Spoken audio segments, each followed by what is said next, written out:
Feliz y bendecido día, aprendiendo un curso de milagros. El secreto de la verdadera oración es olvidarte de las cosas que crees necesitar. Pedir algo específico es igual que ver el pecado primero y luego perdonarlo. Del mismo modo, al orar pasas por alto tus necesidades específicas, tal como las ves, y las dejas en manos de Dios. Ahí se convierten en los regalos que le haces, pues le dicen que no antepondrás otros dioses a Él, ni que quieres otro amor que el suyo. Este libro es un comienzo, no un final.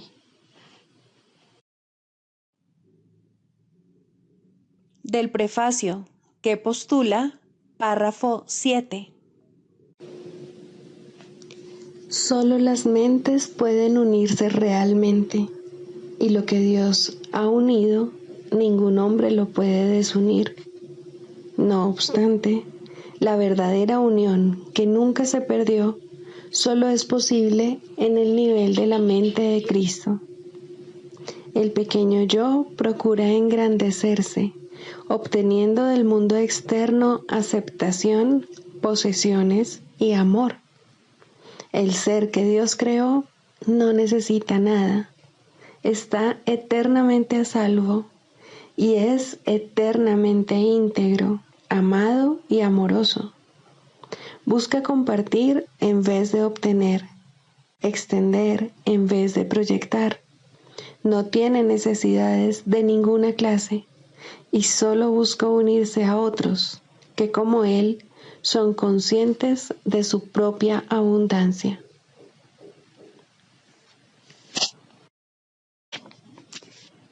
Introducción. Este es un curso de milagros. Es un curso obligatorio. Solo el momento en que decides tomarlo es voluntario. Tener libre albedrío no quiere decir que tú mismo puedas establecer el plan de estudios. Significa únicamente que puedes elegir lo que quieres aprender en cualquier momento dado. Este curso no pretende enseñar el significado del amor, pues eso está más allá de lo que se puede enseñar. Pretende, no obstante, despejar los obstáculos que impiden experimentar la presencia del amor, el cual es tu herencia natural. Lo opuesto al amor es el miedo, pero aquello que todo lo abarca no puede tener opuestos. Este curso puede, por lo tanto, resumirse muy simplemente de la siguiente manera. Nada real puede ser amenazado. Nada irreal existe. En esto radica la paz de Dios.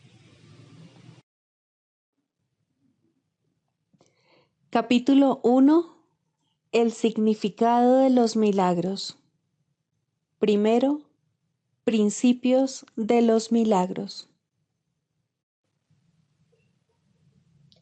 Principio 28. Los milagros son un modo de liberarse del miedo. La revelación produce un estado en el que el miedo ya ha sido abolido. Los milagros son, por lo tanto, un medio y la revelación un fin. Capítulo 10. Los ídolos de la enfermedad. Cuarto, el fin de la enfermedad. Toda magia es un intento de reconciliar lo irreconciliable. Toda religión es el reconocimiento de que lo irreconciliable no puede ser reconciliado. La enfermedad y la perfección son irreconciliables. Si Dios te creó perfecto, eres perfecto. Si crees que puedes estar enfermo, has antepuesto otros dioses a Él. Dios no está en guerra con el Dios de la enfermedad que inventaste, pero tú sí.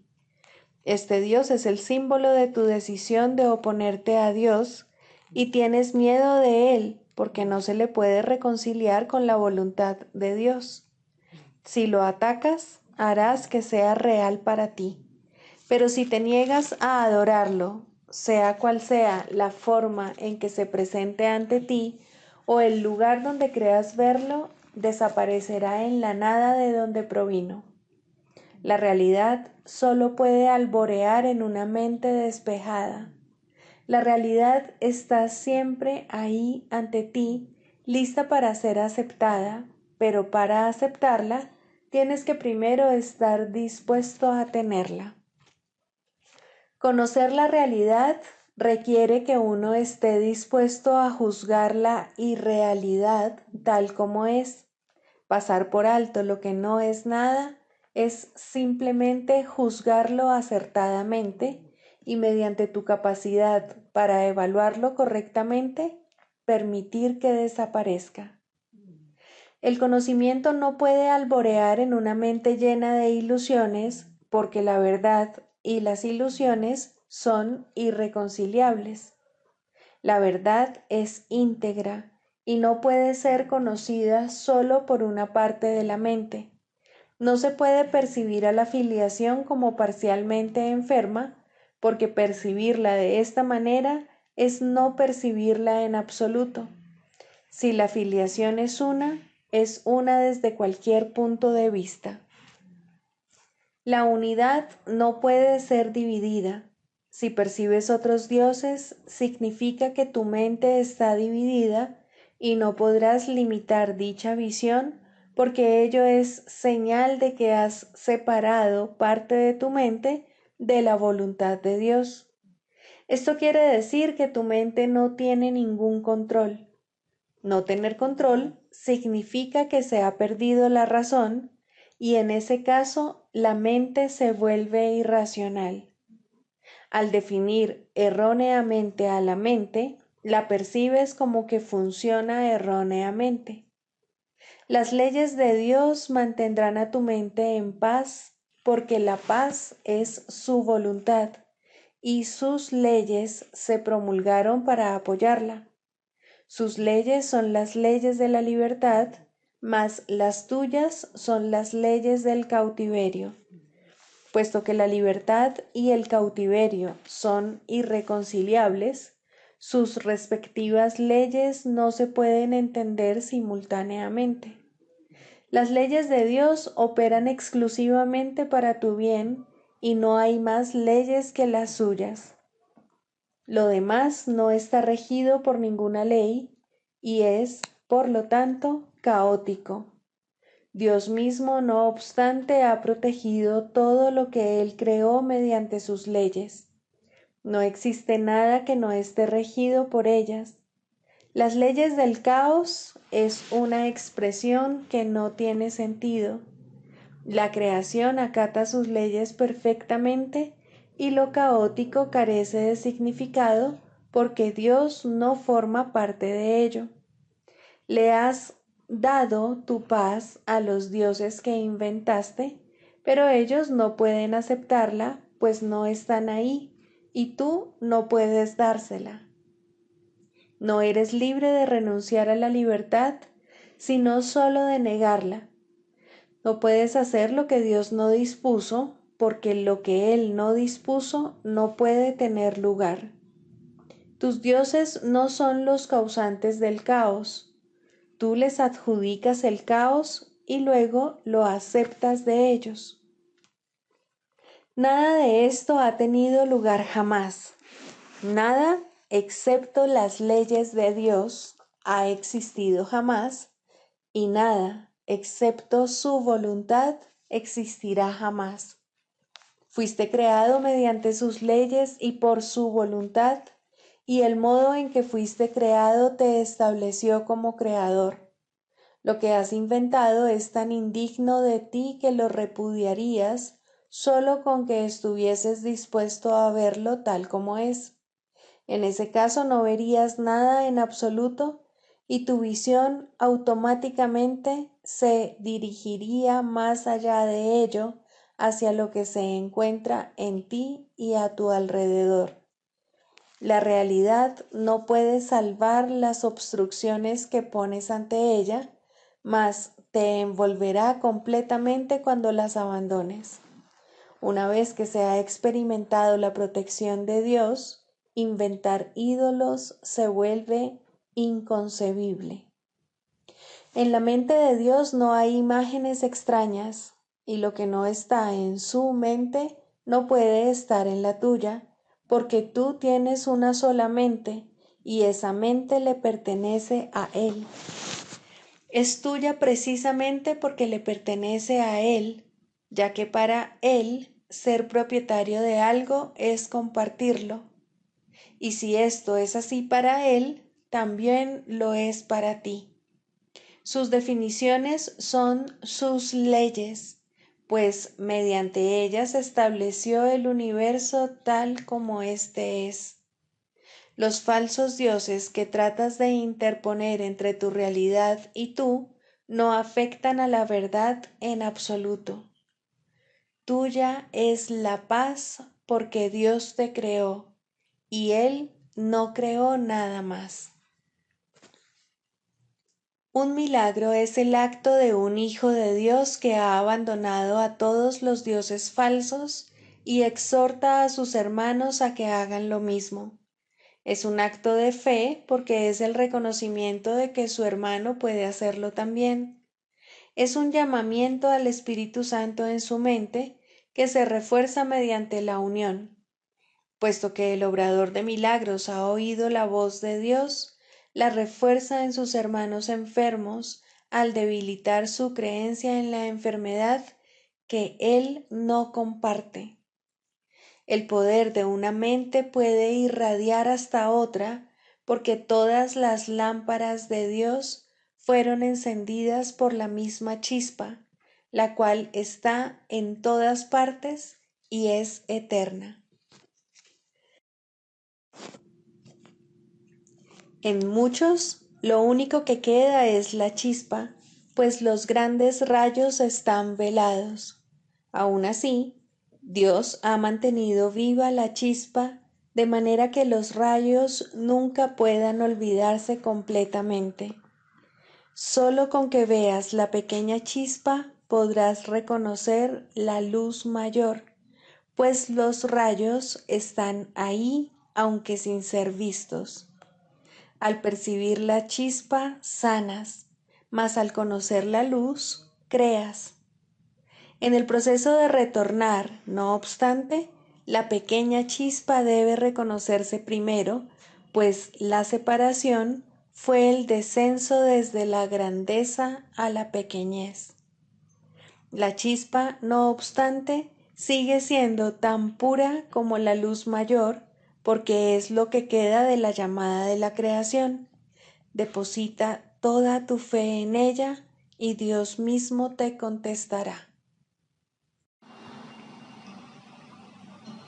Libro de ejercicios, lección 95. Soy un solo ser unido a mi Creador. La idea de hoy te describe exactamente tal como Dios te creó. Eres uno solo contigo mismo y uno solo con Él. Tuya es la unidad de toda la creación. Tu perfecta unidad hace que cualquier cambio en ti sea imposible. No aceptas esto, ni te das cuenta de que no puedes sino ser verdad, debido únicamente a que crees que ya has efectuado un cambio en ti. Crees ser una ridícula parodia de la creación de Dios, débil, perverso, lleno de fealdad y de pecado, abatido por la miseria y agobiado por el dolor. Tal es la versión que tienes de ti mismo, un ser dividido en muchas partes conflictivas y separadas de Dios, que a duras penas se mantienen unidas por su errático y caprichoso hacedor a quien rezas. Él no oye tus rezos, pues es sordo, ni ve tu unidad, pues es ciego. No entiende que tú eres el Hijo de Dios, pues es insensato y no comprende nada. Hoy trataremos de ser conscientes únicamente de lo que puede oír y ver, y tiene perfecto sentido. Una vez más, la meta de nuestros ejercicios será llegar hasta tu único ser, el cual está unido a su Creador. Lleno de paciencia y esperanza, hoy volveremos a tratar de llegar hasta Él. Dedicar los primeros 5 minutos de cada hora de vigilia a practicar la idea del día te ofrece ciertas ventajas en la etapa de aprendizaje en la que te encuentras ahora. Es muy difícil a estas alturas evitar que la mente divague si se la somete a largos periodos de práctica. Seguramente ya te habrás percatado de esto. Has visto cuán grande es tu falta de disciplina mental y la necesidad que tienes de entrenar tu mente. Es necesario que reconozcas esto, pues ciertamente es un obstáculo para tu progreso.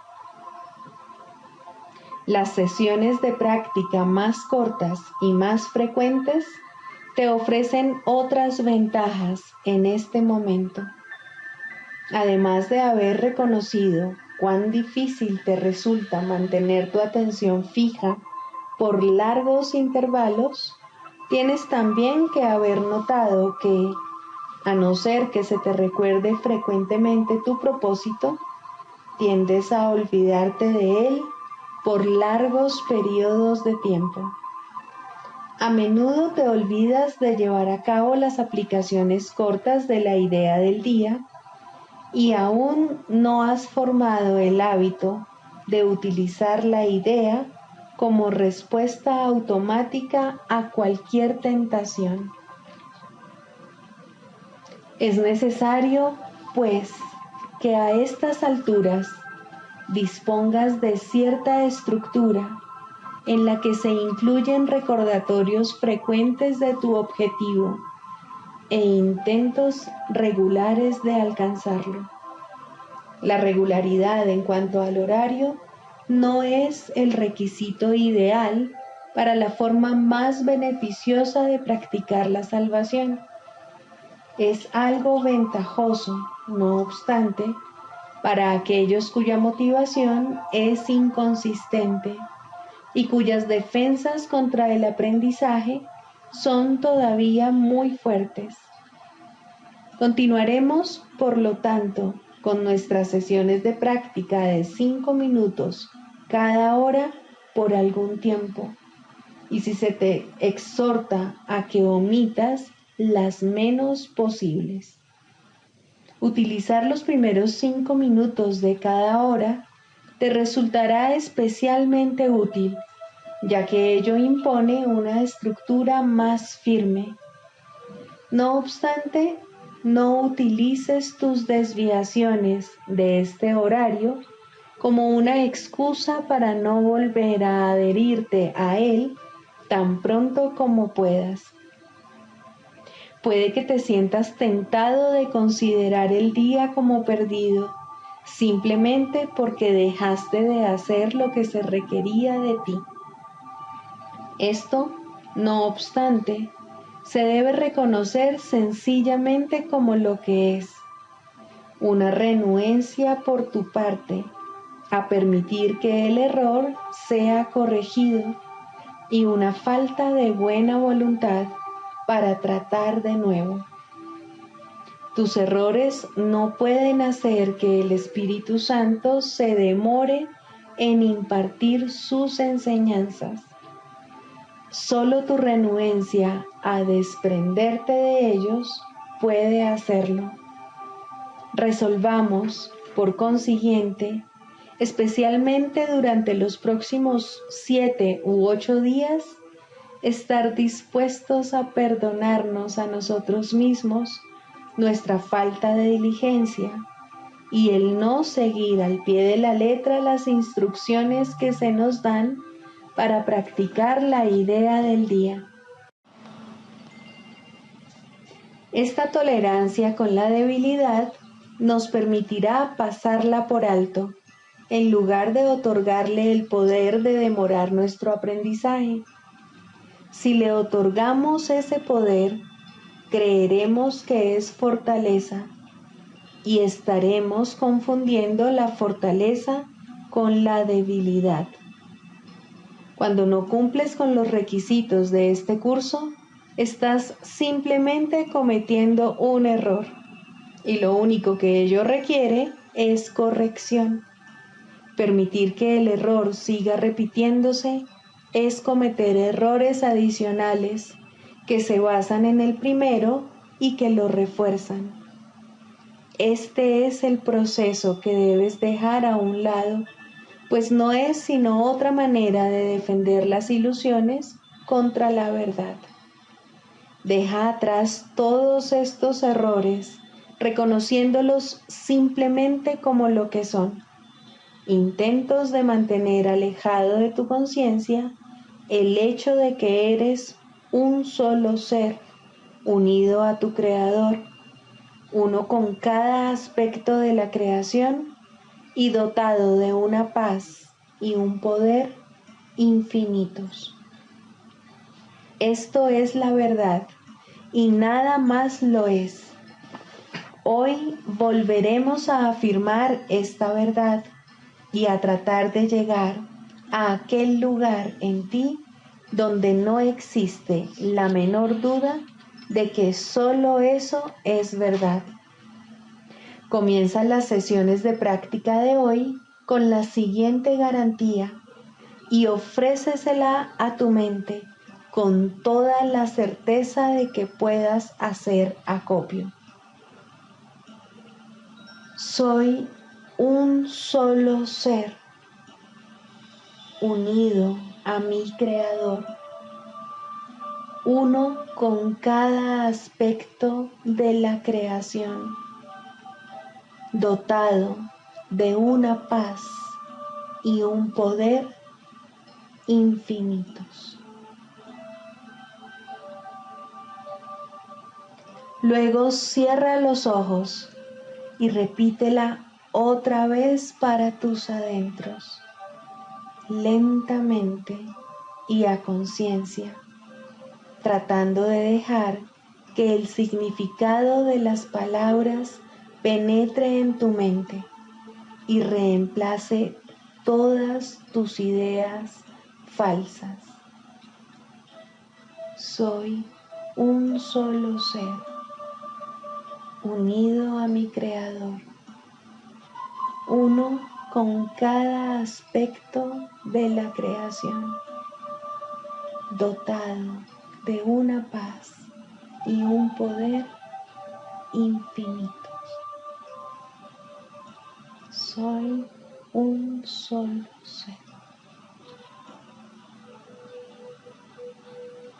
Repite esto varias veces y luego trata de experimentar lo que las palabras quieren decir.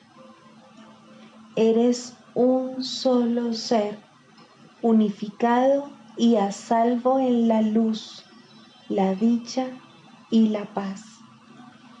Eres el Hijo de Dios, un solo ser, con un solo Creador y un solo objetivo: brindar a todas las mentes la conciencia de esta unidad, de manera que la verdadera creación pueda extender la totalidad y unidad de Dios. Eres un solo ser completo, sano y pleno, con el poder de levantar el velo de las tinieblas que se abate sobre el mundo y dejar que la luz que mora en ti resplandezca a fin de enseñarle a éste la verdad de lo que eres. Y con todo lo que jamás existirá, eres un solo ser, el Santo Hijo de Dios, unido a tus hermanos en ese ser y unido a tu Padre en su voluntad. Siente a este único ser en ti y deja que su resplandor disipe todas tus ilusiones y dudas. Este es tu ser, el Hijo de Dios mismo, impecable como su Creador, cuya fortaleza mora en ti y cuyo amor es eternamente tuyo. Eres un solo ser y se te ha concedido poder sentir este ser dentro de ti y expulsar todas tus ilusiones fuera de la única mente que es ese ser, la santa verdad en ti. No te olvides hoy, necesitamos tu ayuda, el pequeño papel que te corresponde desempeñar para brindar felicidad a todo el mundo. Y el cielo te contempla sabiendo que hoy vas a intentarlo. Comparte, por lo tanto, su certeza con él, pues es tuya. Mantente alerta, no te olvides hoy. Recuerda tu objetivo a lo largo del día.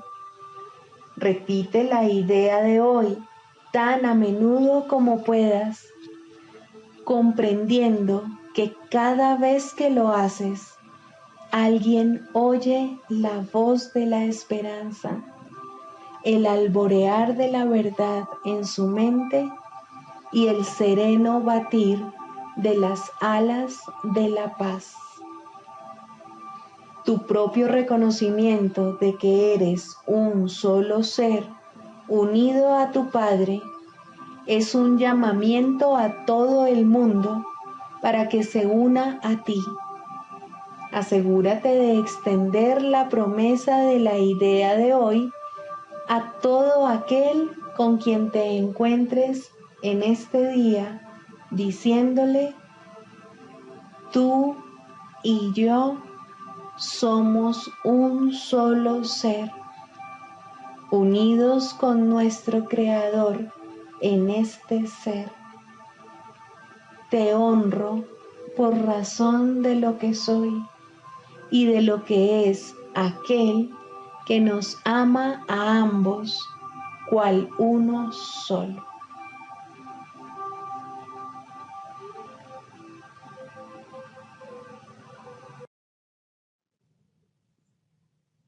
Del Manual para el Maestro, pregunta 4. ¿Cuáles son las características de los maestros de Dios? 5. Júbilo. El júbilo es el resultado inevitable de la mansedumbre. La mansedumbre significa que el miedo es ahora imposible.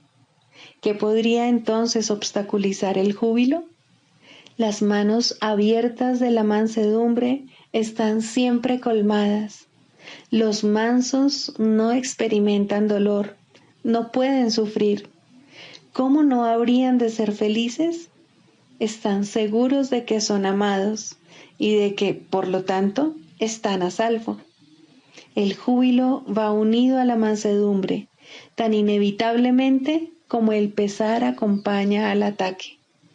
Los maestros de Dios confían en Él y están seguros de que su Maestro va delante de ellos, asegurándose de que no les acontezca ningún daño. Disponen de sus dones y siguen su camino, porque la voz de Dios los dirige en todo. El júbilo es su himno de gratitud, y Cristo los contempla también con agradecimiento.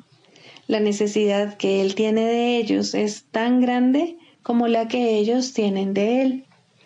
Qué gozo tan inmenso compartir el propósito de la salvación.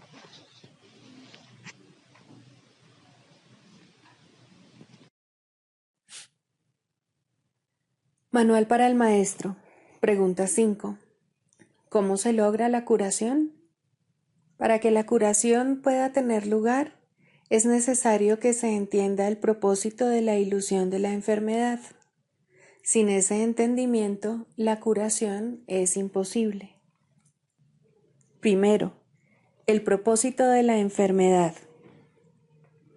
La curación se logra en el instante en que el enfermo deja de atribuirle valor al dolor. ¿Quién elegiría sufrir a menos que pensase que con ello podría ganar algo y algo que tiene valor para él? Indudablemente cree que está pagando un precio módico por algo de mayor valor, pues la enfermedad es una elección, una decisión. Es la elección de la debilidad procedente de la equivocada convicción de que es fuerza. Cuando esto ocurre, se ve a la verdadera fuerza como una amenaza y a la salud como algo peligroso. La enfermedad es un método concebido en la locura para sentar al Hijo de Dios en el trono de su Padre. A Dios se le ve como algo externo, poderoso y feroz, ansioso por quedarse con todo el poder para sí mismo. Solo con su muerte puede su Hijo conquistarle. ¿Y qué representa la curación dentro de esta loca convicción? Simboliza la derrota del Hijo de Dios y el triunfo de su Padre sobre él. Representa el desafío supremo, en forma directa, que el Hijo se ve forzado a aceptar. Representa todo lo que él se ocultaría a sí mismo para proteger su vida. Si se cura, él es responsable de sus pensamientos, y si es responsable de sus pensamientos, será destruido a fin de demostrarle cuán débil y miserable era. Mas, si él mismo elige la muerte, su debilidad se convierte en su fuerza. Ahora se ha impuesto a sí mismo lo que Dios le habría impuesto, y de esta forma ha usurpado completamente el trono de su Creador. Segundo, un cambio de percepción. La curación es directamente proporcional al grado de reconocimiento alcanzado con respecto a la falta de valor de la enfermedad. Solo con decir, con esto no gano nada, uno se curaría. Pero antes de uno poder decir esto, es preciso reconocer ciertos hechos. En primer lugar, resulta obvio que las decisiones son algo propio de la mente, no del cuerpo. Si la enfermedad no es más que un enfoque defectuoso de solventar problemas, tiene que ser entonces una decisión. Y si es una decisión, es la mente y no el cuerpo la que la toma. La resistencia a reconocer este hecho es enorme, ya que la existencia del mundo tal como lo percibes depende de que sea el cuerpo el que toma las decisiones. Términos tales como instintos, reflejos y otros similares representan intentos de dotar al cuerpo con motivadores no mentales. En realidad, tales términos no hacen más que enunciar o describir el problema, pero no lo resuelven.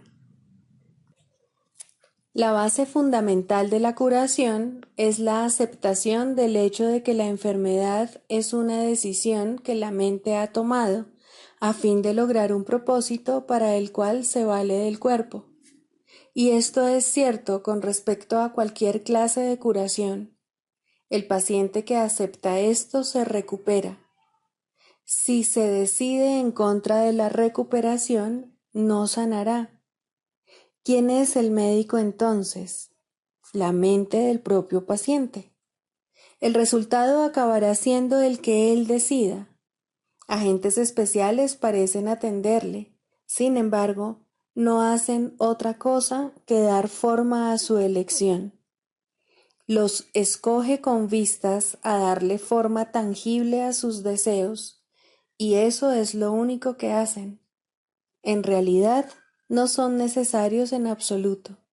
El paciente podría sencillamente levantarse sin su ayuda y decir, no tengo ninguna necesidad de esto.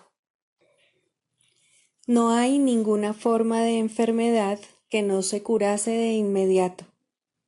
¿Qué es lo único que se necesita para que este cambio de percepción tenga lugar? Simplemente esto, el reconocimiento de que la enfermedad es algo propio de la mente y de que no tiene nada que ver con el cuerpo. ¿Qué te cuesta este reconocimiento? Te cuesta el mundo que ves, pues ya nunca más te parecerá que es el mundo el que gobierna a la mente. Con este reconocimiento se le atribuye la responsabilidad a quien verdaderamente la tiene, no al mundo, sino a aquel que contempla el mundo y lo ve como no es, pues ve únicamente lo que elige ver, ni más ni menos. El mundo no le hace nada, pero él pensaba que le hacía algo. Él tampoco le hace nada al mundo, ya que estaba equivocado con respecto a lo que el mundo era. En esto radica tu liberación de la culpabilidad y de la enfermedad, pues ambas son una misma cosa. Sin embargo, para aceptar esta liberación, la insignificancia del cuerpo tiene que ser una idea aceptable. Con esta idea, el dolor desaparece para siempre. Pero con esta idea desaparece también cualquier confusión acerca de la creación. ¿Cómo podría ser de otra manera? Basta con poner causa y efecto en su verdadera secuencia con respecto a algo para que el aprendizaje se generalice y transforme al mundo. El valor de la transferencia de una idea verdadera no tiene límites ni final. El resultado final de esta lección es el recuerdo de Dios. ¿Qué significado tienen ahora la culpabilidad, la enfermedad, el dolor, los desastres y todos los sufrimientos? Al no tener ningún propósito, no puede sino desaparecer, y con ellos desaparecen también todos los efectos que parecían tener. Causa y efecto no son sino una réplica de la creación, vistos en su verdadera perspectiva, sin distorsiones y sin miedo, restablecen el cielo. Tercero, la función del Maestro de Dios. Si el paciente tiene que cambiar de mentalidad para poderse curar, ¿qué puede hacer el Maestro de Dios? ¿Puede cambiar la mentalidad del paciente por él? Desde luego que no. Para aquellos que ya están dispuestos a cambiar de mentalidad, la función del Maestro de Dios no es otra que la de regocijarse con ellos, pues se han convertido en maestros de Dios junto con Él. Con aquellos que no entienden lo que es la curación, no obstante, tienen una función más específica. Estos pacientes se dan cuenta de que ellos mismos han elegido la enfermedad. Por el contrario, creen que la enfermedad los ha elegido a ellos. No tienen tampoco una mentalidad abierta al respecto. El cuerpo les dice lo que tienen que hacer y ellos obedecen. No tienen idea de cuán demente es ese concepto. Solo con que lo sospecharan, se curarían. Pero no sospechan nada. Para ellos, la separación es absolutamente real. Los maestros de Dios van a estos pacientes representando otra alternativa que dichos pacientes han olvidado. La simple presencia del Maestro de Dios les sirve de recordatorio. Sus pensamientos piden el derecho de cuestionar lo que el paciente ha aceptado como verdadero. En cuanto que mensajeros de Dios, los maestros de Dios son los símbolos de la salvación. Le piden al paciente que perdone al Hijo de Dios en su nombre. Representan la alternativa. Con la palabra de Dios en sus mentes vienen como una bendición, no para curar a los enfermos, sino para recordarles que hay un remedio que Dios les ha dado ya. No son sus manos las que curan, no son sus voces las que pronuncian la palabra de Dios, sino que dan sencillamente lo que se les ha dado y exhortan dulcemente a sus hermanos a que se aparten de la muerte. He aquí, Hijo de Dios, lo que la vida te puede ofrecer. ¿Prefieres elegir la enfermedad en su lugar? Los maestros de Dios avanzados no toman en consideración ni por un instante las formas de enfermedad en las que sus hermanos creen. Hacerlo sería olvidar que todas ellas tienen el mismo propósito y que, por lo tanto, no son en modo alguno diferentes. Los maestros de Dios tratan de oír la voz de Dios en ese hermano que se engaña a sí mismo hasta el punto de creer que el Hijo de Dios puede sufrir, y le recuerdan que Él no se hizo a sí mismo y que aún es tal como Dios lo creó. Los maestros de Dios reconocen que las ilusiones no pueden tener efectos. La verdad que se encuentra en sus mentes se extiende hasta la verdad que se encuentra en las mentes de sus hermanos y de este modo no refuerzan sus ilusiones. Así, éstas se lleven ante la verdad no se lleva ante ellas. Y de esta manera se disipan, no por medio de la voluntad de otro, sino por medio de la única voluntad que existe en unión consigo misma. Esta es la función de los maestros de Dios, no ver voluntad alguna separada de la suya, ni la suya separada de la de Dios. Manual para el maestro. Clarificación de términos. 6. El Espíritu Santo.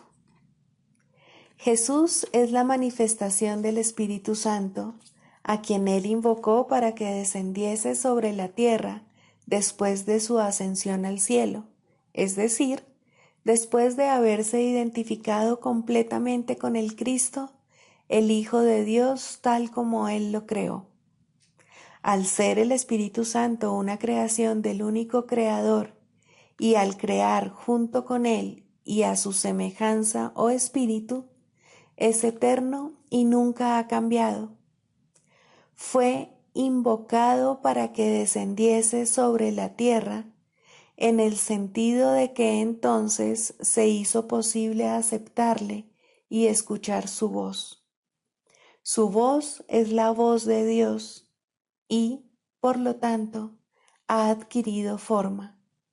Dicha forma no es su realidad, la cual solo Dios conoce junto con Cristo, su verdadero Hijo, quien es parte de Él. Al Espíritu Santo se le describe a lo largo del curso como aquel que nos ofrece la respuesta a la separación y nos trae el plan de la expiación, al asignarnos el papel especial que nos corresponde desempeñar en dicho plan y mostrarnos exactamente en qué consiste.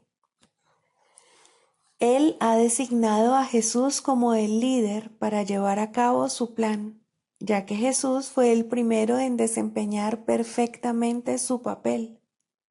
Se le ha dado pleno poder en el cielo y en la tierra, y lo compartirá contigo cuando tú hayas desempeñado el tuyo.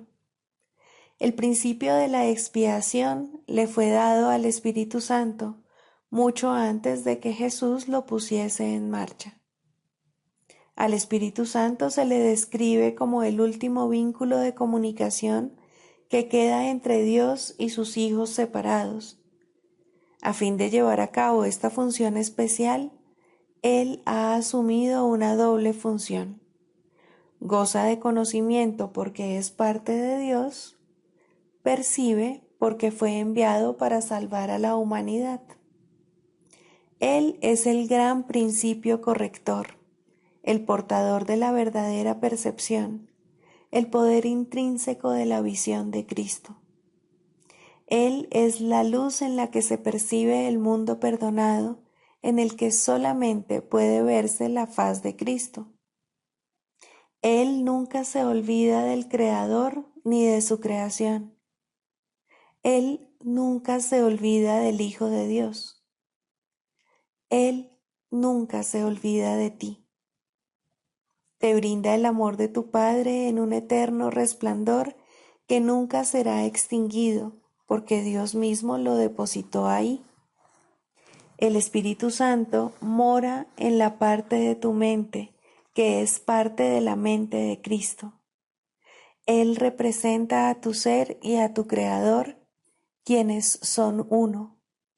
Habla por Dios y también por ti, ya que está unido a ambos. Por consiguiente, Él es la prueba de que ambos son uno solo. El Espíritu Santo parece ser una voz, pues de esa forma es como te comunica la palabra de Dios. Parece ser un guía por tierras lejanas, pues esa es la clase de ayuda que necesitas. Y también parece ser cualquier cosa que satisfaga las necesidades que creas tener.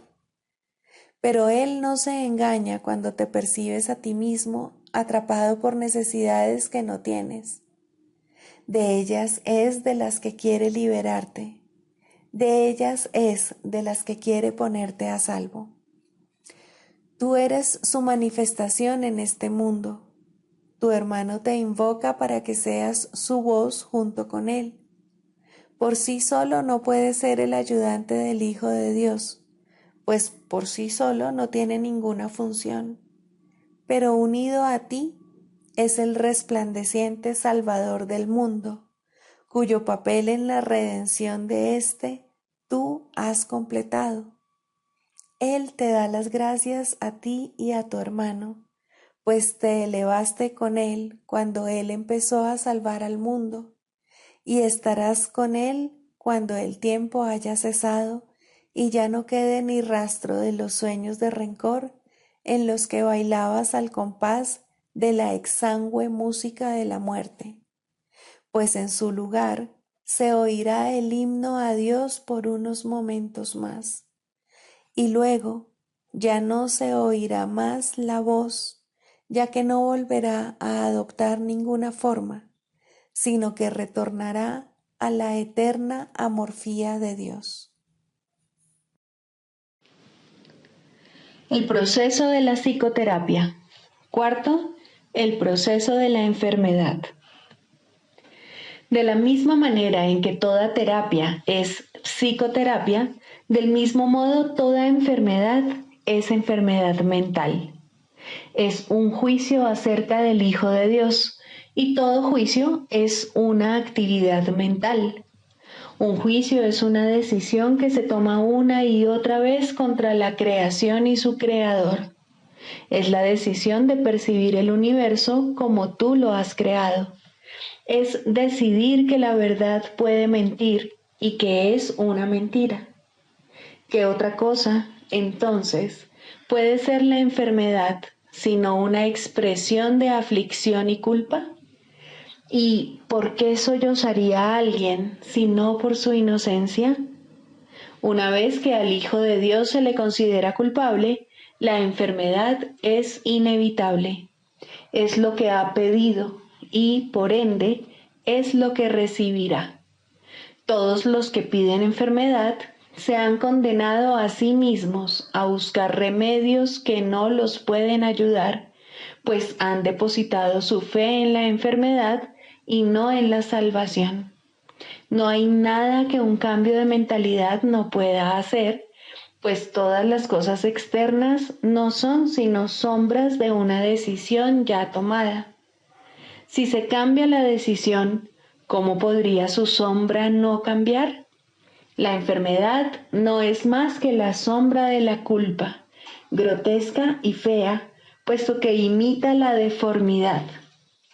Si una deformidad se ve como real, ¿cómo podría su sombra no ser deforme? Una vez que se ha decidido que la culpa es real, el descenso al infierno sigue paso a paso su inevitable trayectoria. La enfermedad, la muerte y la miseria fustigan ahora la tierra en implacables oleadas, a veces simultáneamente y otras en siniestra sucesión.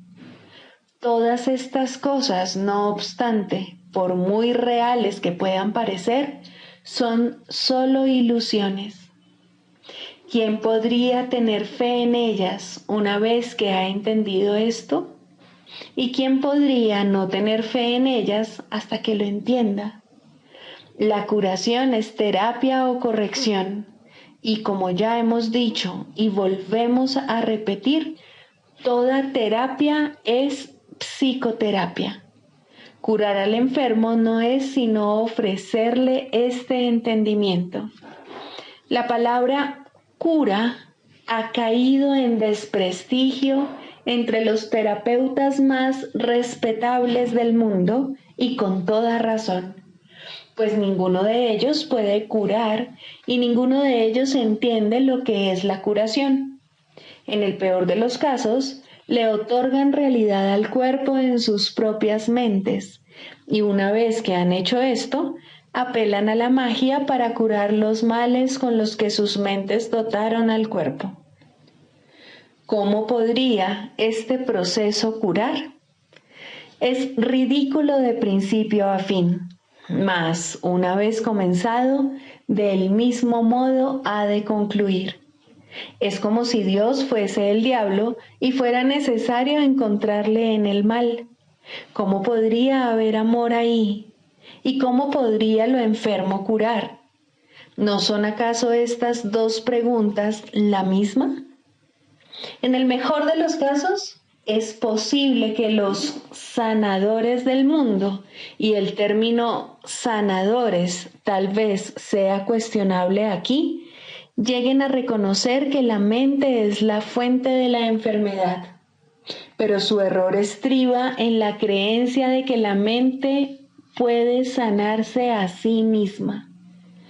Esto tiene algún mérito en un mundo donde el concepto de grados de error tiene sentido. No obstante, sus curas siguen siendo provisionales, o bien puede que surja otra enfermedad que reemplace a la anterior, pues mientras no se comprenda el significado del amor, la muerte no se ha superado. ¿Y quién puede comprenderlo sin la palabra de Dios que Él dio al Espíritu Santo para que fuese su regalo para ti?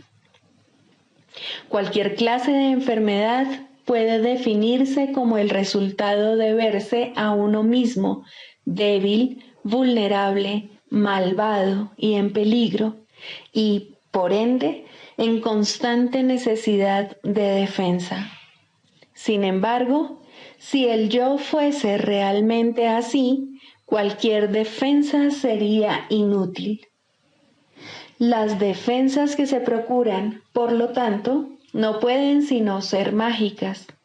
Deben superar todos los límites percibidos en uno mismo y, simultáneamente, forjar un nuevo concepto propio en el cual el antiguo no tiene cabida. En resumen, el error se acepta como real y se lidia con él mediante ilusiones. Al haberse llevado la verdad al ámbito de las ilusiones, la realidad se ha vuelto una amenaza y se percibe como algo malvado. El amor se vuelve algo temible porque la realidad es amor. De este modo se cierra el círculo contra las incursiones de la salvación. La enfermedad es, por lo tanto, un error y necesita corrección.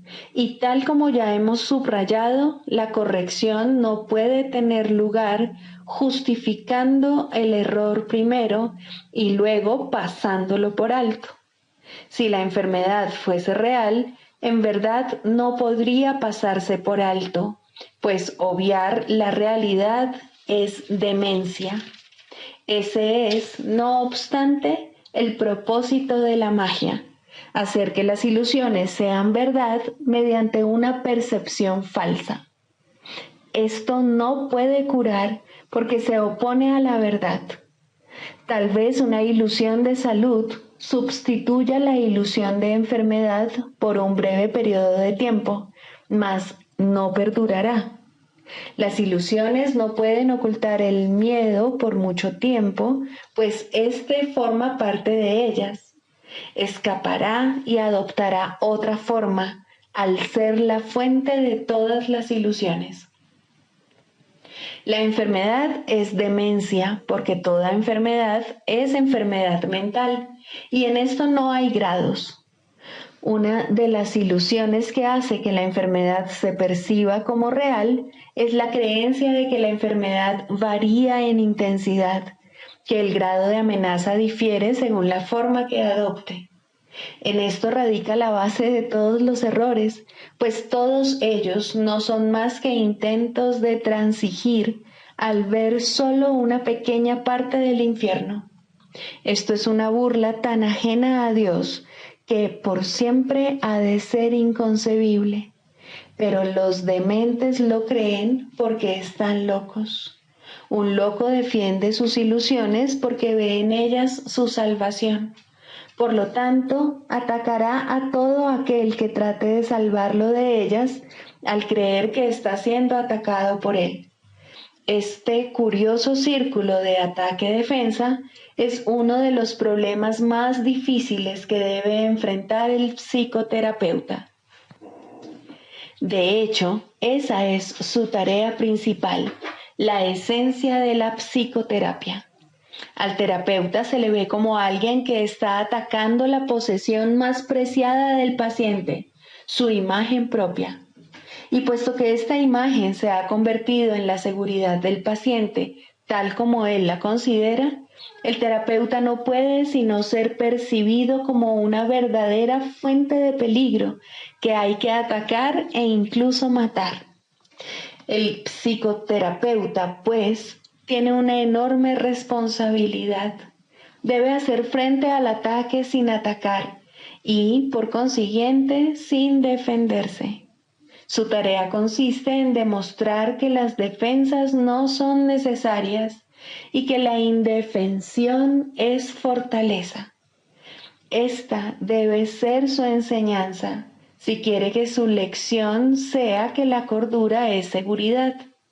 No puede hacerse suficiente hincapié en el hecho de que el demente cree que la cordura es una amenaza. Este es el corolario del pecado original, la creencia de que la culpa es real y de que está plenamente justificada.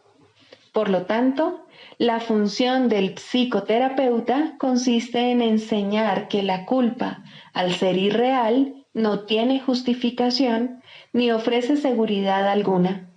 Por consiguiente, siempre será indeseable, además de irreal. Esta única doctrina de salvación es la meta de toda terapia, pues alivia la mente de la insensata carga de culpa que tan fatigosamente arrastra, y de este modo la curación se logra. No se cura el cuerpo, simplemente se le reconoce como lo que es.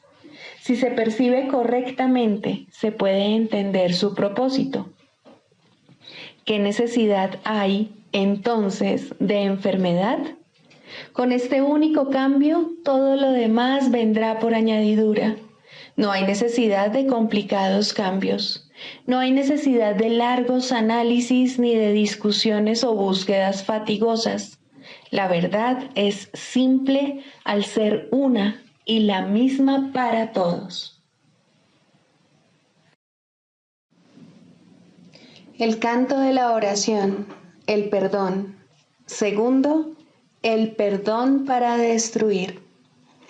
El perdón para destruir adopta muchas formas al ser un arma del mundo de las formas. No todas son obvias y algunas se ocultan cuidadosamente bajo lo que aparenta ser caridad. pero todas las formas que parece adoptar tienen una sola meta: separar y hacer que lo que Dios creó igual sea diferente. La diferencia resulta evidente en algunos casos, en los que la comparación intencionada no puede dejar de notarse, ni es su propósito realmente que se note. En este grupo se encuentra, en primer lugar, el caso en el que una persona mejor se digna rebajarse para salvar a un inferior de lo que en realidad ésta es. En este caso, el perdón aquí se basa en una actitud de amable altivez tan lejana del amor que la arrogancia jamás podría desalojarse. ¿Quién puede perdonar y despreciar al mismo tiempo? ¿Y quién puede acusar a otro de estar inmerso en el pecado y al mismo tiempo percibirlo como el Hijo de Dios? ¿Quién puede enseñar lo que es la libertad esclavizando? En eso no hay unión, solo aflicción. Eso no es realmente misericordia, eso es la muerte. Hay otro caso de perdón para destruir, muy parecido al anterior, si se entiende correctamente, en el que la arrogancia no se manifiesta de forma tan arrogante. Aquí el que perdona a otro no proclama ser mejor. En lugar de ello dice que aquí hay alguien cuya pecaminosidad él comparte, y dado que ambos han sido indignos, merecen la retribución de la ira de Dios. Este pensamiento puede parecer humilde e incluso inducir a una rivalidad con respecto a quién es más pecador o más culpable. Esto no es amor por la creación de Dios, ni por la santidad que es su regalo eterno. ¿Puede acaso su Hijo condenarse a sí mismo y aún así acordarse de él? Aquí la meta es apartar de Dios al Hijo que él ama y mantenerlo separado de su fuente. Esta es también la meta de aquellos que buscan ser mártires a manos de otro. El objetivo detrás de esto tiene que verse claramente, pues puede pasar por mansedumbre y caridad en vez de crueldad. ¿No es acaso muestra de misericordia aceptar el rencor de otro y no responder sino con silencio y con una dulce sonrisa? Fíjate qué bueno eres, que soportas con paciencia y santidad la ira y el daño que otro te inflige sin mostrar el amargo dolor que sientes. El perdón para destruir con frecuencia se oculta tras un manto así. Muestra el rostro del sufrimiento y del dolor como prueba silenciosa de la culpa y de los estragos del pecado. Tal es el testimonio que le ofrece a uno que podría ser su salvador y no su enemigo. Pero al habérsele convertido en enemigo, tiene que aceptar la culpa y el duro reproche que de este modo se ha descargado sobre él. ¿Es esto amor? ¿O se trata más bien de una traición hacia uno que necesita que le salven del dolor de la culpa? ¿Qué otro propósito podría tener esto, sino mantener a los testigos de la culpa alejados del amor? El perdón para destruir puede manifestarse también en forma de regateos y tratos. Te perdono si satisfaces mis necesidades, pues en tu esclavitud está mi liberación. Dile esto a cualquiera y te vuelves un esclavo, y tratarás de deshacerte de la culpa mediante más regateos que no ofrecen esperanza alguna, sino más dolor y más miseria. Cuán temible se ha vuelto ahora el perdón y cuán distorsionado es el fin que persigue. Ten piedad de ti mismo, tú que de este modo regateas. Dios solo da y no pide recompensa alguna. No hay otra manera de dar excepto como Él da. Todo lo demás es una parodia, pues ¿quién intentaría hacer un trato lucrativo con el Hijo de Dios y al mismo tiempo dar gracias a su Padre por su santidad? ¿Qué le mostrarías a tu hermano? ¿Intentarías reforzar su culpa y con ello la tuya? El perdón es el medio por el que puedes escapar. Qué lástima convertirlo en un medio para una mayor esclavitud y dolor. En el mundo de los opuestos hay una manera de utilizar el perdón para la meta de Dios y encontrar la paz que Él te ofrece. No aceptes nada más o habrás buscado la muerte y orado por separarte de tu ser. Cristo es para todos porque está en todos. Es su faz lo que el perdón te permite ver. Es su faz en la que ves la tuya. Todas las formas que el perdón adopte, que no te aparten de la ira, de la condena y de comparaciones de cualquier clase, son la muerte, pues es eso lo que sus propósitos han establecido. No te dejes engañar por ellas, sino abandónalas y deja a un lado sus despreciables y trágicas ofrendas. No quieres seguir en la esclavitud, no quieres tenerle miedo a Dios. Quieres ver la luz del sol y el resplandor del cielo refulgir sobre la faz de la tierra, redimida del pecado y en el amor de Dios. En este punto la oración es liberada junto contigo. Tus alas han quedado libres y la oración te elevará y te conducirá a tu hogar, donde Dios quiere que estés.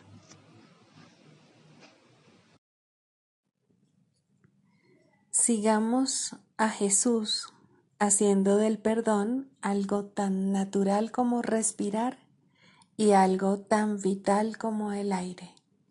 Amén.